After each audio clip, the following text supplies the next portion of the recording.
இன்னைக்கு நம்ம 2016ல் வெளிவந்த பேட்ரிஸ் என்ற படத்தை தாங்க பார்க்க போகிறோம். இந்த படத்தை பற்றி சொல்லணும்னா, நம்மலாம் வாழ்க்கையில் ஒரு சராசரி வாழ்க்கையை வாழ்றது எப்படி சொல்கிறது, இந்த எக்ஸ்ட்ராடினரி வாழ்க்கையை தான் நம்ம விரும்புகிறோம் இல்லையா? டாக்டரு, சாஃப்ட்வேர் இன்ஜினியர்னு இந்த மாதிரியான ஹை ப்ரொஃபைல் வாழ்க்கையை தான் நம்ம விரும்புகிறோம் இல்லையா? ஆனால் சாதாரண வாழ்க்கை, ஆர்டினரி வாழ்க்கை, அதுவும் இந்த ஸ்விக்கி ஓட்டுறது, சொமேட்டோ ஓட்டுறது, இல்லைனா இந்த ஜவுளி கடைகளில் வேலை பார்க்குறது, இல்லைனா தெருவில் இந்த துப்புரவு தொழில்களாக வேலை பார்ப்பாங்கல்ல, குப்பை அள்ளுறது, இல்ல குப்பை பொறுக்குறது, இல்ல சாக்கடை அள்ளுறவங்க, இல்லன்னா இந்த ஊர்ல கிடக்க அந்த சரக்கு பாட்டிலு, வாட்டர் பாட்டில்லாம் பொறுக்கி வித்து, அத வித்து பொழப்பாங்கல்ல. இந்த மாதிரியான வாழ்க்கைய வாழ்றவங்கள நம்மலாம் கேவலமாவும், அத நம்ம ரொம்பவே அவமானமும் நெனச்சுக்கிட்டு, அந்த வாழ்க்கைய வாழணும்னு நம்மலாம் நெனச்சு கூட பார்க்க மாட்டோம். இல்லையா? நம்மளோட ஈகோ ஏத்துக்கவே ஏத்துக்காது. என்னது? நான் போய் இப்படி ஒரு வாழ்க்கைய வாழ்றதா? அப்படின்னு ரொம்பவே கதறும் ஈகோ கடந்துக்கிட்ட நமக்குள்ளுக்குள்ள. அப்படிதாங்க. இப்போ நம்ம பார்க்க போற இந்த படத்துல, நம்ம என்னதான் அப்படிப்பட்ட லோ ப்ரொஃபைல் ஜாப்ல வேலை செஞ்சாலும், எப்படி அந்த மாதிரியான வாழ்க்கைய ரொம்பவே அழகாக்குறதுன்னு, அதுவும் அது அந்த டாக்டர், சாஃப்ட்வேர் இன்ஜினியருக்கு இவங்களோட ஆடம்பர வாழ்க்கைக்கு விட, இவிங்கள விட அதாவது எப்படி சொல்றது? சாதாரண வாழ்க்கைய இத விட இவிங்கள விட எப்படி அழகாக்குறதுன்னு இந்த படத்துல ரொம்பவே அழகா சொல்லியிருப்பாங்கங்க. போதும் படத்தோட அருமை பெருமைலாம் சொல்லி தூபம் போட்டது. வாங்க வீடியோக்குள்ள போகலாம். படத்தோட ஸ்டார்ட்டிங்ல திங்கட்கிழமை ஒருத்தர் தூங்கி கீங்கி எந்திரிக்கிறாப்ல. இவரு பேரு பேட்டர்சனுங்க. அங்க பேட்டர்சன் இதான் நம்மளோட படத்தோட பேரும் கூடங்க.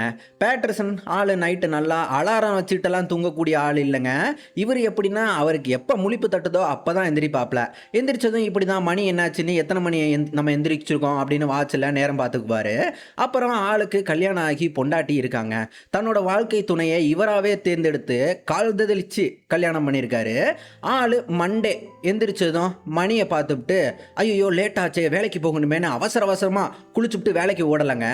ஆள் என்ன பண்ணுறாருன்னா, முழிச்சதும் தான் பொண்டாட்டிட்ட அப்படியே கொஞ்சம் நேரம் சும்மா படுத்துக்கிட்டு அவள் பக்கத்துலேயே படுத்து கிடக்காப்ல. அப்போ பொண்டாட்டி அவள் தூக்கத்திலேயே கண்ணு முழிச்சுக்கும் அப்படியே சொல்கிறா கூடவே, என்ன ஏங்க இன்னைக்கு நைட்டு கனவுல கண்டங்க, கனவுல நமக்கு குழந்தை பிறந்துச்சு, அதுவும் ட்வின்ஸியான்னு ஆசையாக சொல்ல, இவரும் ட்வின்ஸா, ஓகே எனக்கு ஒன்று உனக்கு ஒன்று சரியாக தான் இருக்கும் அப்படின்ட்டு கடைசியாக தான் பொண்டாட்டிக்கு அன்பாக ஒரு முத்தம் கொடுத்துட்டு வேலைக்கு கிளம்புறாருங்க. கூடவே இவங்க வீட்டில் செல்லமாக ஒரு நாய் வளர்க்குறாங்க. ஆனால் அது பொமேரியன் மாதிரி அந்த சாதுவான நாயெல்லாம் இல்லைங்க. இது பார்த்தீங்கன்னா அந்த புல்டாக் பார்க்குறதுக்கு ஜிம்முக்கெல்லாம் போய் உடம்பு ஏற்றினாப்புல முரட்டுத்தனமாக மசில்ஸ் எல்லாம் வச்சுக்கிட்டு இருக்குது. அழகான பொண்டாட்டி, முரட்டுத்தனமான நாயின்னு இவர் வாழ்க்கை ஒரு மாதிரி அழகாக தாங்க இருக்குது. பேட்டர்சன் வீட்லேயே இந்த தீப்பெட்டியை கையிலேயே வச்சுக்கிட்டே ஏதோ யோசிச்சுக்கிட்டே காலையில் சாப்பாட்டை சாப்பிட்டுவிட்டு இப்போ கிளம்பி வேலைக்கு புறப்படுறாரு. அங்கே இவர் வீட்டை பார்த்தீங்களா? வீடு பார்க்கவே அழகாக இருக்குல்ல. மரத்துலேயே அப்படியே குட்டியாக காம்பேக்டாக கட்டியிருக்கானுங்க. இப்போ பேட்டர்சனு வேலைக்கு போகிறத பார்த்தீங்கன்னா இப்படி தாங்க, தான் வீட்டிலேருந்து அப்படியே நடந்த மணிக்கே போவார். அப்படி போகிறப்பவே ஆள் என்ன பண்ணுவார்னா, தான் மண்டைக்குள்ளேயே ஏதாவது போயம் சொல்லிக்கிட்டே அப்படியே நடந்த மணிக்கே வேலைக்கு போவாப்ல. போயம்னா யாரோ எழுதின போயம் இல்லைங்க, இவராகவே சொந்தமாக ஏதாவது போயம் யோசிச்சுக்கிட்டு இப்போ வேலைக்கு பார்க்குற இடம் வந்ததும், இப்போ அந்த தான் மண்டைக்குள்ளேயே யோசிச்சுக்கிட்டு வந்த அங்கேருந்து வந்த போயமை இப்போ வேலைக்கு வந்ததும் அப்படியே அதை மறந்துடாமல் இருக்க ஒரு நோட்டில் அப்படியே எழுதி வச்சுப்பாரு. ஆள் பஸ் டிரைவராக இருக்காருங்க. பஸ் டிரைவர்னா எப்படி சொல்கிறது சொன்னாப்ல, அதுவும் ஒரு லோ ப்ரொஃபைல் ஜாப் தான் இல்லையா? பஸ்ஸை எடுக்கிறதுக்கு முன்ன இவர் தாங்க எப்பவும் வந்து, என்னையா பஸ்ஸை எடுக்க தயாராக இருக்கியா என்ன ஏதுன்னு கேட்பாப்ல. அப்போ அவனும் பஸ்ஸின் என்ஜினை ஸ்டார்ட் பண்ணிவிட்டு கிளம்புவாங்க. ஆள் பஸ்ஸை நம்ம ஊர் பஸ்ஸுக்காரங்க மாதிரி அப்படியே சேஸ் பண்ணிக்கிட்டு வேகமாக ஓட்டுற மாதிரி எல்லாம் இல்லைங்க. இவர் எப்படின்னா ரொம்பவே நிதானத்தோட பொறுமையாக பார்த்து ஓட்டுவார். ஆள் பேசஞ்சரோட பிஸி லைஃப் எல்லாம் பார்க்காம பேசஞ்சர்களோட சேஃப்டிக்கு தாங்க ஆள் முக்கியத்துவம் கொடுக்குறாப்ல. இதில் இருந்தே உங்களுக்கு புரிஞ்சிருக்கும் பேட்டர்சன் வேலையில் ரொம்பவே நேர்த்தியாக வேலை பார்க்குறவன்னு. அதில் அவங்க ஊரில் பார்த்தீங்களா, கண்டக்டர்னு எவனுமே கிடையாதுங்க. பஸ்ஸுக்கு காசு பஸ்ஸில் ஏறுறப்பவே டிரைவர் முன்னாடி மிஷினில் பயண காசை கொடுத்துடணும் போல். பஸ்ஸு ஸ்டாப்பு வந்தால் இப்படி தான் டிங்குன்னு அலாரம் அடிக்குது. அப்போ அதை பார்த்துட்டு பஸ் டிரைவர் என்ன ஸ்டாப் பண்ணுறாப்லாங்க. பஸ்ஸு கண்டக்டர் விசில் வச்சுக்கிட்டு பீனுக்கு கிடந்து நம்ம ஊரில் கத்திக்கிட்டு கிடப்பாயல்ல, பேசஞ்சருங்க கிட்ட சில்லறையெல்லாம் கொடுக்காம போட்டு பாடாக படுத்துவாங்க. அதுலேயும் பார்த்துருக்கீங்களா, பஸ்ஸு கண்டக்டருங்கிறது என்னதான் லோ ப்ரொஃபைல் ஜாபாக இருந்தாலும் அவங்களுக்கு மட்டும் சீக்கிரமாக கல்யாணம் ஆகிருக்கும். பார்த்துருக்கீங்களா, எப்படின்னா பேசஞ்சராக வர போகிற அழகான பொண்ணுங்களை பார்த்து டக்குன்னு உஷார் பண்ணி சீக்கிரமாக கல்யாணம் பண்ணிடுவானுங்க. பார்த்துருக்கீங்களா நீங்கள்? எப்பா, நம்ம ஊர் தமிழ்நாட்டிலையும் இந்த மாதிரி பஸ் கல்ச்சர் இருந்தால் ரொம்பவே அழகாக இருக்குங்க. இந்த மாதிரி பஸ் கண்டக்டருங்க தொல்லை இல்லாமல், மக்களோட கூட்ட நெரிசல்கள்லாம் இல்லாமல் இந்த மாதிரி இருந்தால் ரொம்பவே அழகாக இருக்கும். சரி, இப்போ நம்ம படத்துக்கு வருவோம். பேட்டர்சனு பஸ்ஸு ஓட்டையில் சும்மா அந்த ஜடம் மாதிரி உட்காந்துக்கிட்டு பஸ்ஸை மட்டும் ஓடிக்கிட்டு வரமாட்டாப்புல. அதுக்குன்னு ஆள் என்ன பண்ணுவாப்புலன்னா, வர்ற போகிற பொதுமக்கள் அப்படியே பேசுவாங்கள்ல, எப்படின்னா மற்றவங்க கேட்டுருவாங்களோன்னு ரொம்பவே கான்ஷியஸாக இல்லாமல் ஃப்ரீயாக சகஜமாக பொதுமக்கள் பொது இடங்கள்லையே எவன் கேட்டால் எனக்கு என்ன அப்படின்ற மாதிரி பேசுவாங்க இல்லையா? இப்படி தாங்க நம்ம ஆளும் பஸ்ஸு ஓட்டையிலேயே கண்ணை மட்டும் அங்கே வச்சுக்கிட்டு காதை அப்படியே இங்கே பேசஞ்சருங்க பேசுகிறதெல்லாம் கேட்டபடியே ஒட்டு கேட்டுக்கிட்டே ஓட்டுவாப்புல. ஒட்டு கேட்குறதுன்னா என்னதான் தப்பான விஷயமா இருந்தாலும் இந்த டிவி பார்க்குறது, ஃபோன் நோண்டுறது, இதை விட இதெல்லாம் ஒன்றும் ஒட்டு கேட்குறது ஜாலியாக தாங்க இருக்கும். பார்த்துருக்கீங்களா நீங்கள்? தப்பான விஷயமா இருந்தாலும் பேட்டர்சனும் அப்படி தாங்க பஸ் ஓட்டுவார். ஆள் திங்கக்கிழமை பஸ்ஸு வேலையெல்லாம் ஓட்டி முடிச்சுவிட்டாரு. அதே சமயம் இன்றைக்கான போயமையும் ஆள் தினசரி வாழ்க்கை மாதிரி டெய்லி வந்து வேலைக்கு வந்து போயமே எழுதி வச்சுப்பாப்ல. போயம் என்னென்னா, இவர் வீட்டில் சாப்பிட்றப்போ தீப்பெட்டியை வச்சுக்கிட்டு யோசிச்சுட்டு இருந்திருப்பார்ல, இப்போ அதை தாங்க அழகாமல் ஒரு போயமாக எழுதியிருக்காரு. என்னென்னா, we have plenty of matches in our house. We keep them on hand always. Currently, our favorite brand is Ohio Blue Tip. We used to prefer Diamond brand. That was before we discovered Ohio Blue Tip matches. Here are excellently packed sturdy little boxes with black and light blue and white labels with words lettered in shape of megaphone, as it to say even louder to the world, is the most beautiful world in the stone and half-inch stone pine stem capped by grainy dark purple head, so sober, so furious and stubbornly ready to burst into flame, lighting perhaps the cigarette of the woman you love for the first time. அப்படின்னு அழகாக எழுதி போய்மை முடிக்க நம்ம ஆள் இப்போ வேலை முடிஞ்சதும் எக்ஸாஸ்டடாக நம்மெல்லாம் வீட்டுக்கு வருவோம் இல்லையா, டயர்டாக நொந்து நூடுல்ஸ் ஆகி வருவோம்ல. ஆனால் பேட்டர்சனை பார்த்தீங்களா, ஆள் மண்டே வேலை முடிஞ்சு கூடவே தன்னோட போயம்லாம் எழுதிவிட்டு ஒரு திருப்தியோட ரொம்பவே சாட்டிஸ்ஃபைடாக காமாக வீட்டுக்கு வராரு. அங்கே லெட்ரு கம்பம், அந்த லெட்டர் கம்பம் சாஞ்சு கிடக்க அதை அப்படியே ஒழுங்குபடுத்திவிட்டு வீட்டுக்கு போக அங்கே இவரோட பொண்டாட்டிங்க. இவ எப்படின்னா, ஆள் பார்க்குறதுக்கு மட்டும் அழகு இல்லை, இவ உள்ளுக்குள்ளேயும் அதாவது மனதளவுலையும் அழகான பொண்ணு தாங்க. இவளுக்கு இதோ இந்த மாதிரி வீட்டில் டிசைனு அலங்காரம் பண்ணுறது, அப்புறம் அந்த கேக்கு செய்கிறது, இதெல்லாம் இவளுக்கு ரொம்பவே பிடிக்குங்க. இவளோட ட்ரீமே அந்த ஊரில் ஒரு பெரிய கப் கேக் கடை வைக்கணுன்றது தான் இவளுக்கு ட்ரீமு. ஹவுஸ் ஒய்ஃபாக இருந்தால் கூட அவன் புருஷங்காரனோட உதவி இல்லாமல் அவளாவே சொந்தமாக கடை திறக்கணும்னு பார்க்குறாங்க.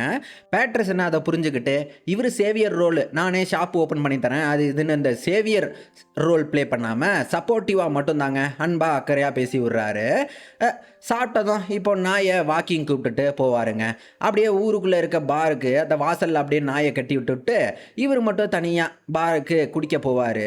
அங்கே பேட்ரசனுக்கு இந்த பார் இப்படி தாங்க தினந்தோறும் போவாப்புல போல்.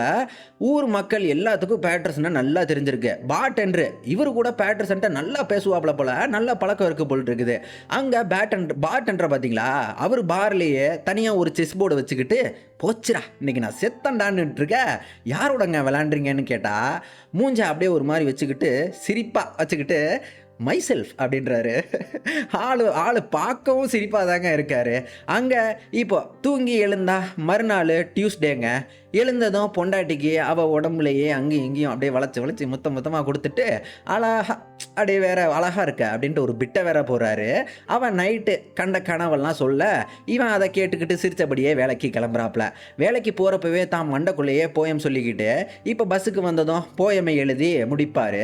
அங்கே இவர் வந்ததும் என்னையா சோகமாக இருக்க, நல்லா இருக்கியான்னு கேட்டால் அவர் தான் வாழ்க்கையில் இருக்க மொத்த பிரச்சனையும் சொந்த கதை சோக கதை எல்லாத்தையும் சொல்லி புலம்பிக்கிட்டு அவர் திரும்ப இவனை கேட்டதுக்கு மறுபடியும் பதில் கேட்குறாரு, எல்லாம் நீ ஓகேயா அப்படின்னு. இவன் எல்லாம் ஓகே, நான் நல்லா இருக்கேன் அப்படின்ட்டு பேட்டர்சன் பெருசாக தன் பிரச்சனையெல்லாம் சொல்லிக்கிறவன் இல்லைங்க. ரொம்பவே க்ளோஸ்டான பர்சன்றத நம்ம புரிஞ்சுக்கலாம். இது மட்டும் இல்லை, இவன் இந்த போயம் எழுதுறது இவன் யார்கிட்டையும் இதெல்லாம் சொல்லிக்கிறதே இல்லை. யார் கேட்டாலும் தன்னை ஒரு பஸ் டிரைவர் அப்படின்னு தான் சொல்லிப்பான். இப்போ பஸ் ஓட்டையில் பேசஞ்சர் பேசுகிறத ஓட்டு கேட்டுக்கிட்டு வேலையெல்லாம் முடிச்சுட்டு வீட்டுக்கு வர பொண்டாட்டி அவள் வீட்டை அழகாக அலங்காரம் பண்ணுறா. வீட்டுக்கு வந்ததும் அங்கே ஆள் தனியாக ஒரு ரூமு, ரொம்பவே சின்னதாக ஒரு ரூமுங்க, ஃபுல்லாக அங்கேயும் புக்குன்னு இருக்குது.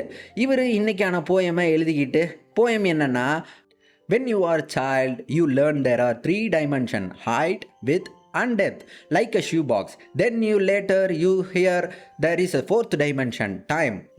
Then some say there are 5, 4, 6, even 7.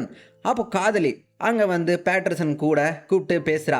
பேட்டர்சனோட போயமை publish பண்ண சொல்லி கட்டாயப்படுத்துகிறா. நீ பப்ளிஷ் பண்ணு, பார்த்துக்கலாம் அது இதுன்னு. ஆனால் பேட்டர்சனுக்கு இதில் சுத்தமாக விருப்பம் இல்லைங்க. இருந்தாலும் காதலியோட பேச்சுக்கு மரியாதை கொடுத்துட்டு மறுபேச்சு பேசாமல் சரிம்மா பண்ணுறேம்மான்னு வேண்டா விருப்பா ப்ராமிஸை வேற பண்ணிவிட்டாப்ல. அப்புறம் இவ கிட்டார் வாசிக்கணும்னு ஆசையாக இருக்குது, கிட்டார் ஆர்டர் போடவான்னு, நிறையா காசாகும், என்ன ஆசையாக இருக்குன்னு செல்லமாக அப்படியே கேட்க பேட்டர்சன் சரி வாங்கி தரேன், நீ பெரிய சிங்கராலாம் ஆகக்கூட வாய்ப்பு இருக்குது அப்படின்னு உள்ளுக்குள்ளேயே அவளுக்கு அவ்வளோ சந்தோஷங்க. நாயை பிடிச்சி அதுக்குன்னு கொஞ்சிரா, அப்படியே போயிட்டு வா டேடியோட போய் பாருக்கு போயிட்டு வா அப்படின்ட்டு அனுப்புகிறா. இவர் வேக்கிங்கை கூப்பிட்டுக்கிட்டு நாயை கூப்பிட்டுக்கிட்டு வாக்கிங் போக அங்கே ஊருக்குள்ளே பாரில் அப்படியே பார் வாசலில் கட்டிவிட்டு இவர் தனியாக தண்ணி அடிக்க போகிறாரு. அங்கே பார்டெண்டரோட வழக்கம் போல் பேசிக்கிறாங்க.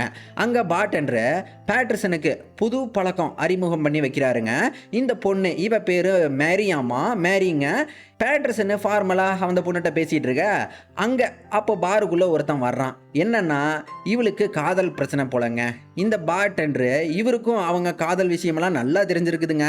இதோ இவன் தான் அவ காதலன் பேர் எவரட்டு, இவ பேர் மேரி எவரட்டு. ஓகேவா? இவங்க 2 பேரும் சின்ன வயசுலேருந்தே காதலிக்கிறாங்க போல் இருக்கு. ஆனால் அடிக்கடி இப்படி தான் சண்டை வரும் போல். இப்போவும் இங்கே பார்லேயே இவ அவன்கிட்ட வேண்டா வெறுப்பா பேசுகிறா. போடாடி ஏய் சனியனே அது இதுன்னு கிளின்னு கிளிக்கிறா. ஆனால் அவன் போட்டு கெஞ்சிக்கிட்டே கிடக்காங்க ப்ளீஸ்னு. அவள் கடுப்பாகி போயிட்டா எந்திரிச்சு. அப்போ பார்டெண்டர் நிலைமையை புரிஞ்சுக்கிட்டு அவராகவே எவரட்டுக்கு ஒரு சரக்கை ஊற்றி வைக்கிறாரு அப்படியே கண்ணு முன்னாடி. இப்போ அவன் பேட்டர்சன்ட்ட கேட்குறான், நீயா இருந்தால் என்னையா பண்ணுவ? ஒருத்தி நீ அவள் தான் உலகம்னு நினச்சி, அவள் இல்லைன்னா வாழவே முடியாதுன்னு நினச்சி அவளை காதலிக்கிற. ஆனால் அந்த பொண்ணு வேண்டாம்னு மூஞ்சில் அடித்த மாதிரி பேசுகிறா. அப்படியே சோகமாக கேட்க அப்போ பார்டெண்டருங்க அவர் மூஞ்ச ஒரு மாதிரி வச்சுக்கிட்டு, damn brother you should be an actor அப்படின்னு பேட்டர்சனுக்கு சிரிப்புங்க அடக்க முடியல. அப்படியே மூஞ்ச சிரிச்சுக்கிட்டு கிடக்கும்.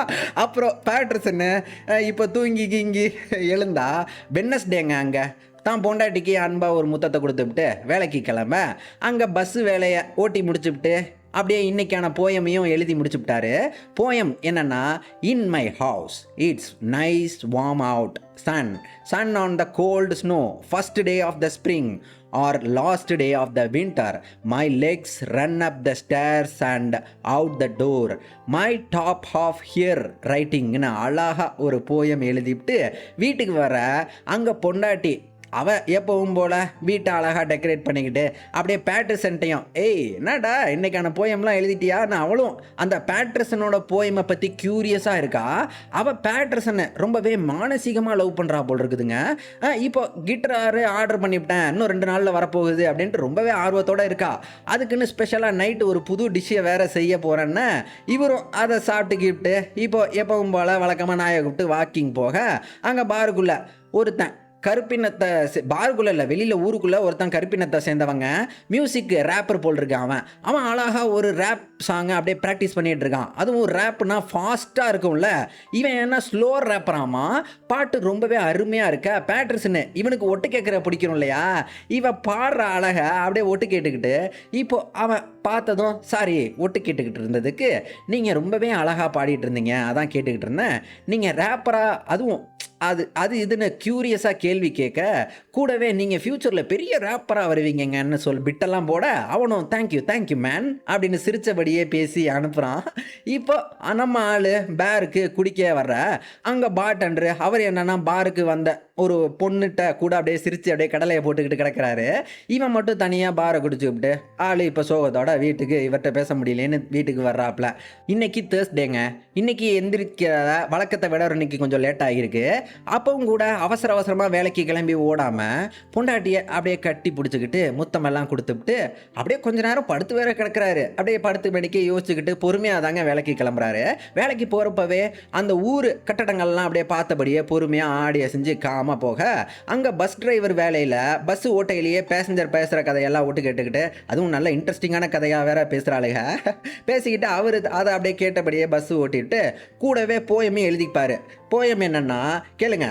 Glow when I am wake earlier than you and you are tuned to my face on the pillow and the hair spread around. I take a chance and stare at you, amazed in love and afraid that you might open your eyes and have daylight scared out of you, but maybe with daylights gone you see how much my chest and head explode for your voice trapped inside like unborn children. They were never see the light of the day opening in the wall now dimly hollows. It's rainy, blue and grey.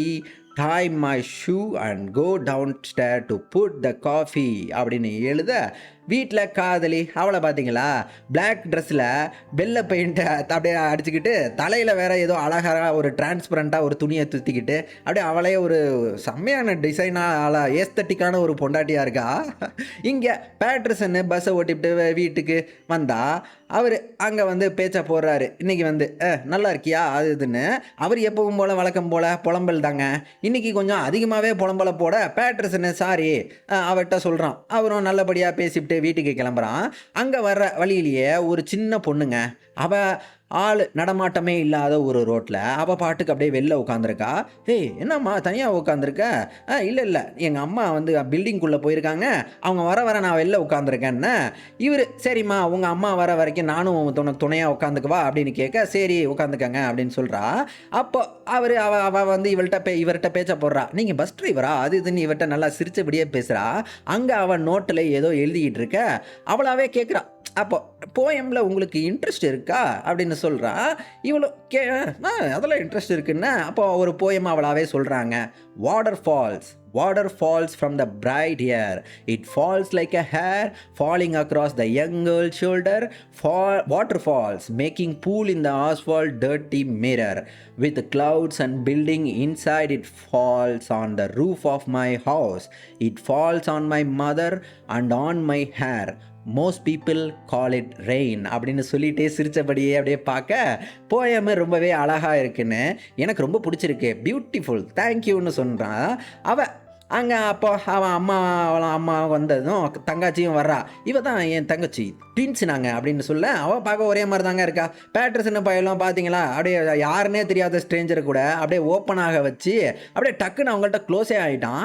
அவளுக்கு பேட்ரிசனை ரொம்பவே பிடிச்சி போச்சுங்க. அப்படியே பாய்க்கெல்லாம் சிரித்து அப்படியே சொல்லிட்டு அப்படியே கிளம்பிட்டா. அந்த பொண்ணு சொன்ன போயமில் அப்படியே மெய் மறந்து போய் அந்த போயமை அப்படியே ரிப்பீட் பண்ணாப்புல வீட்டுக்கு போகிறாரு. தான் பொண்டாட்டியும் இந்த மாதிரி வழியில் ஒரு குட்டி பொண்ணை பார்த்தேன், அவள் ஒரு போயம் சொன்னான்னு சொல்ல அங்கே பொண்டாட்டி அவன் என்னென்னா ஆசையாக தான் புருஷனுக்கு புதுசாக ஒரு டிஷ் பண்ணி கொடுத்துட்டு அப்போ சொல்கிறா, சனிக்கிழமை அவங்க ஊரில் ஃபார்மர் மார்க்கெட்டுன்னு ஒன்று வாரம் அதாவது நம்ம ஊர்லலாம் அந்த சந்தை போடுவாங்கள்ல, அவங்க ஊர்லேயும் இந்த மாதிரி ஃபார்மர் மார்க்கெட்டுன்னு ஒன்று போடுவாங்க போல் இருக்கு. அங்கே இவளுக்கு பிடிச்ச டிஷ்ஷு கப் கேக்கை வியாபாரம் பண்ண போகிறதா ரொம்பவே முனைப்போட அப்படியே பயத்துலேயே அப்படியே சொல்கிறான். என்ன ஆக போதோ ஏறாக போதோ அப்படின்ட்டு. இவனும் அதெல்லாம் நல்லா நீ பண்ணிடுவோம்மா அதெல்லாம் அப்படின்னு பார்த்துக்கலாம் அப்படின்ட்டு அழகாக பேசிவிட்டு இப்போது எப்பவும் போல் தான் நாயை கூப்பிட்டுக்கிட்டு பாருக்கு போக அங்கே பார்டெண்டரு அவர் பேட்டசன்ட்டாக சொல்கிறாரு, ஏய் பாரியா நம்ம ஊர் ரோமியோ ஜூலியட்டு பாரில் உட்காந்துருக்காங்க அப்படின்னா அவங்களும் அதே மாதிரி போஸ் கொடுத்தாப்புல தாங்க உட்காந்துருக்காங்க. பார்டெண்டருக்கு அவருக்கு அந்த ஊர் லெஜண்ட்ஸை பற்றிலாம் நல்லா தெரிஞ்சிருக்கு. அவர் அதை அந்த கதையெல்லாம் பற்றி பேசிகிட்டு இருக்க. அப்போ அவர் பொண்டாட்டிங்க ரொம்பவே கோவத்தோட, யோ என்னையா நான் வீட்டில் வச்சிருந்த காசை எங்கேயா எடுத்துகிட்டு போனேன் அப்படி இப்படின்னு கத்துது. அப்போ அதெல்லாம் இல்லைம்மா நான் ஞாயிற்றுக்கிழமை கொடுத்துட்றேம்மா அவன் காசை அப்படின்னு சொல்லி இவர் அனுப்பி வைக்கிறாப்புல.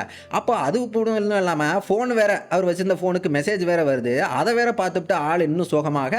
அப்போ பேட்டர்சனை கோக்குறான், ஓ ஓகேவா நீங்கள் அப்படின்னு. அப்போ பேட்டர்சனுங்க இல்லை, அவர் சொல்கிறாப்புல, ஏயா நீ ஒரு ஃபோன் வச்சுக்க கூடாது அப்படின்னு. இல்லை எனக்கு ஃபோன் எல்லாம் தேவைப்படலைன்னு இவர் கேட்குறாரு. ஏன் ஆத்திர அவசரத்துக்கு ஃபோன் வச்சுக்கலாம்ல, உன் பொண்டாட்டியெல்லாம் ஒன்றும் கேட்க மாட்டாளான்னு இவர் சொல்கிறாருங்க. ஏன் நான் ஃபோன் யூஸ் பண்ண மாட்டேன்னு என் பொண்டாட்டி என்னை தெரிஞ்சுதாங்க, என்னை நல்லாவே புரிஞ்சுக்கிட்டு தாங்க என்னை அக்செப்ட் பண்ணிட்டு கல்யாணம் பண்ணா அப்படின்னு. யோ கொடுத்து வச்சேன் நீ, நல்ல ஒரு கொடுத்து வச்ச பொண்டாட்டியை தான் உனக்கு கிடச்சிருக்கா அப்படின்னு. அங்கே ரோமியோ ஜூலியட் பொண்ணு அவள் என்னன்னா, உன்னை கல்யாணம் பண்ணுறதுக்கு நான் செத்து கூட போயிடுவேன்டா அப்படின்னு சொல்லிவிட்டு இருக்கா. அப்படியே சொல்லிட்டு போயிட்டா. பையன் ரொம்பவே மன வருத்தத்தோட அப்படியே நொந்து போயிட்டு, அப்போ பேட்டர்சன் இவர்கிட்ட கேட்குறான் பார்டெண்டர்கிட்ட, ஏங்க நம்ம ஏதாச்சும் போய் சொல்லலாமா அப்படின்னு. அப்போ வேண்டாம், எப்பவும் இந்த மாதிரி விஷயத்தில் நம்ம போய் மூக்கு நுழைக்கவே கூடாது. நம்ம போய் ஏதாவது காப்பாற்றணும்னு போனால் அது இன்னும் ஒஸ்ட்டாக தான் போகும், அதுக்கு நம்ம சும்மாவே இருக்கலாம் அப்படின்னு சொல்லிட்டு இருக்காரு. இவரும் பேட்டர்சன்னு அங்கேயே இப்போ கொஞ்சம் முடிஞ்சுக்கிடுச்சு, ஆள் தூங்கி இங்கி எந்திரிக்கிறாருங்க. இன்னைக்கு ஃப்ரைடே, இன்றைக்கி எந்திரிக்க லேட் ஆகியிருக்கு. பொண்டாட்டி இன்றைக்கி சீக்கிரமாகவே எழுந்து அவள் சனிக்கிழமை நாளைக்கு கப் கேக் சந்தையில் வியாபாரம் பண்ண நல்லா கப் கேக்கெல்லாம் செஞ்சுக்கிட்டு, கூடவே இன்றைக்கி இவள் ஆர்டர் பண்ண கிட்டார் வேற வரப்போகுதாமா. அதுக்குன்னு அவள் ரொம்பவே ஆர்வத்தோட பொண்டாட்டி நல்லா கலகலன்னு இருக்கா. பேட்டர்சன்னு இவன் வழக்கம் போல் வேலைக்கு போக அங்கே போயம் எழுதுறான். போயம் என்னன்னா, தி run I go through trillions of molecules that move aside to make for me trillions of molecules that move aside to make way for me, while both on the side trillions more stay where they are. The windshield wipers blind shot to streak, the rain has stopped, I stopped ன்னு எழுதிக்கிட்டு இருக்க. அங்கே அவருங்க இவன் என்னென்னா எப்பவும் எழுதுறான்னு அப்படியே நோட்டம் வர்ற மாதிரி அப்படியே பார்த்துட்டு கதவை தட்ட டக்குன்னு டைரியை இவரும் அப்படியே உள்ளே வச்சுட்டு குட் மார்னிங் அப்படின்னு. இவரும் என்றைக்கும் இல்லாத மாதிரி, என்னையா இன்றைக்கும் நல்லா இருக்கியா அப்படின்னு கேட்க, ஏன்டா அதெல்லாம் உனக்கு தெரிஞ்சுக்க கூட வேணாம் போட அப்படின்னு ரொம்பவே மன வருத்தத்தோடு போயிடுறாரு. இப்போ இவன் பஸ் ஓட்ட அங்கே ரோமியோ வேறு அப்படியே ரோட்டில் உட்காந்துருக்காங்க சிரிப்பா. இவனும் அப்படியே போய்கிட்டே இருக்கார் பஸ் ஓட்டிக்கிட்டே. அப்படியே மனசுக்குள்ளேயே இன்றைக்கி எழுதின போயமா சொல்லிக்கிட்டு பஸ் ஓட்டுறாப்புல. அங்கே திடீர்னு என்றைக்கும் இல்லாமல் இன்றைக்கி பஸ்ஸு டக்குன்னு மக்கார் பண்ணி விட்டுருதுங்க. பேட்டர்சன்னு உடனே பொதுமக்கள்கிட்ட மன்னிப்பெல்லாம் கேட்டுவிட்டு வெயிட் பண்ணுங்க, அடுத்த பஸ் வந்ததும் உங்களை மாற்றி விடுறேன்னு. அப்போ ஒரு பாட்டியம்மா, என்னையா பஸ்ஸு என்னையா வெடிச்சு போய் ஒரு எரி குழம்பு மாதிரி ஆயிரப்போகுது அப்படின்னு கேட்குறாங்க.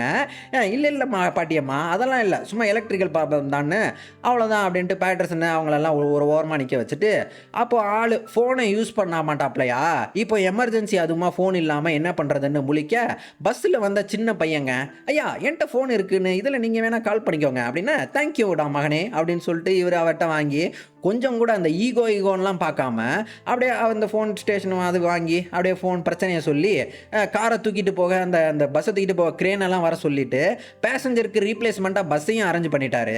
அப்புறம் இன்றைக்கி இந்த பஸ்ஸு பஞ்சாயத்தெல்லாம் ஆள் வேலை முடிஞ்சுது, வீட்டுக்கு கொஞ்சம் வர லேட்டாக தாங்க ஆகிருச்சு. வீட்டுக்கு வந்ததும் பொண்டாட்டி அவளுக்கு கிட்டார் வேறு டெலிவரி ஆகி வந்திருக்கு போல் இருக்கு. அவள் பேட்டர்சனை வாங்க உட்காருங்க அப்படின்னு சொல்லி அழகாக ரொம்பவே ஒரு அழகான ஒரு பாட்டை போட்டு அதுவும் இப்போ தான் பழக்கமாக இருக்குது, அதிலே ரொம்ப எக்ஸ்ட்ரீம் இதுக்கு போய் ரொம்ப அழகாக ஒரு பாட்டை போடி சந்தோஷமாக இருக்க. பேட்டர்சனு சோகமாக இருக்கிறத பார்த்துட்டு என்ன ஏதுன்னு கேட்க, இந்த மாதிரி பஸ் ப்ரோக் டவுன் ஆயிடுச்சுமா அப்படின்னு. அப்போது ஏங்க பார்த்துங்க பஸ் எக்ஸ்ப்ளோட் ஆகி ஃபயர் பால் மாதிரி ஆகிருக்க போகுது அப்படின்னு சொல்ல, இவன் சிரிச்சுக்கிட்டே அதெல்லாம் இல்லைம்மா ஜஸ்ட் எலக்ட்ரிக்கல் ப்ராப்ளம் தான் அப்படின்னு சொல்லிட்டு, இப்போ அப்படியே ஏங்க அவளை ஸ்மார்ட் ஃபோன்லாம் வச்சுக்க கூடாதா அப்படின்னு சொல்ல, இல்லை வேண்டாம் அதெல்லாம் நான் பார்த்துக்கிறேன் அப்படின்ட்டு. இன்னைக்கு இவளுக்கு கிட்டார் ஆர்டர் வந்ததும் இவ பாட்டுக்கு பாட்டு கிட்டுன்னு ஜாலியாக இருந்ததுனால டயர்டாக இருக்குது. அதுக்குன்னு இவன் என்ன சொல்கிறா பாருங்க, கிச்சன்லாம் ஒரே தூசியாக இருக்குப்பா, நம்ம வேணால் ஹோட்டலில் பீஸா ஆர்டர் போட்டிருக்க கூடாதா அப்படின்ட்டு. இவரும் ஓகேம்மா பீஸா தானே, நீ என்ன ஆர்டர் போறியோ அதையே நான் சாப்பிட்டுக்கிறேன் அப்படின்ட்டு ஒரு மாதிரியே நல்லா சமத்து புள்ள மாதிரி மண்டையாட்ட. இப்போ நைட் ஆனதும் ஆள் எப்பவும் என்ன பண்ணுவாப்ல, பாருக்கு குடிப்பா போவார்ல, இப்போவும் வந்திருக்காருங்க. அங்கே பார்டெண்டர்ட்டையும் இப்போ அந்த பஸ்ஸு பிரேக் டவுன் ஆன விஷயத்தெல்லாம் சொல்ல, அவருங்க எல்லாரும் மாதிரியே என்னப்பா பாத்தியா பஸ்ஸு வெடிச்சு ஃபயர் பால் மாதிரி ஆகிற போகுதுன்னு இப்படி சொல்லலை, கொஞ்சம் தூக்கலா எப்படின்னா damn thing good explode into a fucking fireball man அப்படின்னா மற்ற 3 பேர் சொன்னதை விட இது பார்டெண்டர் சொன்னது அதான் இதுதான் ஹைலைட்டாக இருக்குது. இவனுக்கு சிரிப்பு தட்டுற மாதிரி இருக்குது. இவங்க இப்படி நல்லா சிரிச்சபடியே கலகலன்னு பேசிகிட்டு இருக்கேன். அப்போ மெரிங்க அவன் வரவும் பார்டெண்டர் சொல்கிறாப்ல, வாம்மா ரோமியோ அவன் எப்படி இருக்கான் அவன் காதலன் அப்படின்ற மாதிரி அழகாக கிண்டல் பண்ண அவளுக்கு முகத்தில் வெக்கம் இருந்தாலும் அவன் ரொம்ப பண்ணுறான் நடிக்கிறான் அப்படின்ட்டு கிடக்கா. அப்போ பாருக்கு அவனும் வந்துடுறான், ரோமியோவும் வந்துட்டாப்ல. வந்ததும் பேபி நான் உன்கிட்ட பேசணும், எனக்கு உன் மேலே காதல் இருக்குதுன்னு. மெரி போடா என்னை விட்டுரு, நான் உனக்கெல்லாம் கிடைக்கவே மாட்டேன்னு மூஞ்சுக்கு நேரம் சொல்லிவிட்றா. அப்படியா அப்போ எனக்கு இல்லாத இந்த காதலி நீ வேற எவனுக்குமே கிடைக்கக்கூடாது அப்படின்ட்டு பொது இடத்துலையே ரொம்பவே ஆக்ரோஷமாக கன் எடுத்து மிரட்ட மாதிரி பார்லேயே இருந்து காட்ட பொதுமக்கள்லாம் அப்படியே பயந்து அடிச்சுக்கிட்டு ஓடி போடுறாங்க. இவன் கடைசியில் தன்னைத்தானே சுட்டுக்க பார்க்குறான், தற்கொலை பண்ணிக்கிற மாதிரி. அப்போது நிலைமை ஒரு மாதிரி கை மீறி போச்சுன்றதை புரிஞ்சுக்கிட்டு அப்போ பேட்டர்சனுங்க டக்குன்னு கையில் இருந்த கன் அப்படியே தட்டி விட்டுவிட்டு அவனை அப்படியே கட்டுப்படுத்துகிற மாதிரி அப்படியே தரையில் படுக்க போட அப்போ கூடவே பார்டெண்டரும் அவரும் வந்துடுறாரு கன்னை எடுத்துக்கிட்டு. அவர் பேட்டர்சனும் இங்கே இப்போ ரோமியோவை விட்டுவிட்டுறான். அப்போ பார்டெண்டருங்க அவர் என்ன பார்த்தாருன்னே தெரில, அந்த கன்னை எடுத்து பார்த்துவிட்டு என்ன நினச்சாருன்னு தெரியலங்க, ஆள் கன்னை அப்படியே லோட் பண்ணி எவர்கிட்ட தலையிலே சுடுறாரு. பார்த்தா புல்லட்டு பதிலாக தர்மாக்கோலை வச்சுருந்துருக்கான் பயவுள்ள. அப்புறம் பார்டெண்டரு போடாடே வியாபாரத்தை தொந்தரவு பண்ணாதப்போ அப்படின்னு போடுறாரு. ரோமியோ கடைசியாக போகிறதுக்கு முன்ன காதல் சென்டிமெண்ட் வார்த்தைகளை பேசுகிறான். அவன் பேசுகிறத பார்த்தா இவர் சொன்னாப்புல நடிக்கிற மாதிரி தாங்க தெரியுது. ஆளு சோகத்தோட போக அப்புறம் மெரி இங்கே பேட்டர்சனுக்கு தேங்க்யூ சொல்லி கூடவே நீங்கள் பண்ணது ரொம்பவே ஹீரோயிக்காக இருந்துச்சு அப்படின்னா பேட்டர்சனுக்கு ரொம்பவே அந்த டென்ஷனான இருந்தவன் டக்குன்னு இப்போ இவ சொன்னதை கேட்டு அப்படியே லைட்டாக ரிலாக்ஸ்டாக அங்கே அடுத்ததாக இப்போ இங்கிட்டுங்க பொண்டாட்டி தூங்கிக்கிட்டு இருக்க பேட்டர்சனை ரொம்பவே ரொமான்டிக்காக எழுப்புறா. அவ ஏங்க இன்னைக்கு எந்திரிங்கங்க, ஏங்க நைட்டு வீட்டுக்கு வேறு லேட் ஆகிடுச்சுன்னா ஆமாம்மா நைட்டு வேறு பாரில் ஒருத்தன் கன் எடுத்து காட்டிவிட்டான் காதல் மேட்ரு அப்படின்னு. எது கன்னா அப்படி இப்படின்ட்டு, ஏங்க நீங்கள் ரொம்ப ஹீரோயிக்காக பண்ணியிருக்கீங்க போல் அப்படின்னு. ஹீரோலாம் இல்லைம்மான்னு இவர் சிரிச்சுக்கிட்டு பொண்டாட்டிக்கு இன்றைக்கி ஒரு இந்த அவள் இந்த சந்தையில் இவளுக்கு பிடிச்ச கப் கேக்கை வியாபாரம் பண்ண போகிறாள், அதுக்கு நீ எப்பவும் இல்லாமல் இன்றைக்கி பேட்டர்சனுக்கு முன்னே எழுந்து கப் கேக்கெல்லாம் சமைச்சு கிமிச்சு கப் கேக்கை ரெடியாக வச்சுருக்கா. அப்போ பேட்டர்சன்ட்ட என்னங்க எனக்கும் ஒரு போயமை சொல்லுங்களேன் அப்படின்னு கேட்க, அப்போ பேட்டர்சனை தனக்கு ரொம்பவே பிடிச்ச போயிட்டு இந்த வில்லியம் கார்லோஸ் வில்லியம்ன்ற ஒரு போயமை சொல்ல அவளுக்கு அவ்வளோ சந்தோஷங்க. இப்போ பேட்டர்சன்ட்ட நான் பொண்டாட்டி சமைச்ச அந்த கப் கேக்கெல்லாம் எடுத்து வச்சு அவளை அப்படியே தனியாக காரில் அனுப்பி விடுறாரு.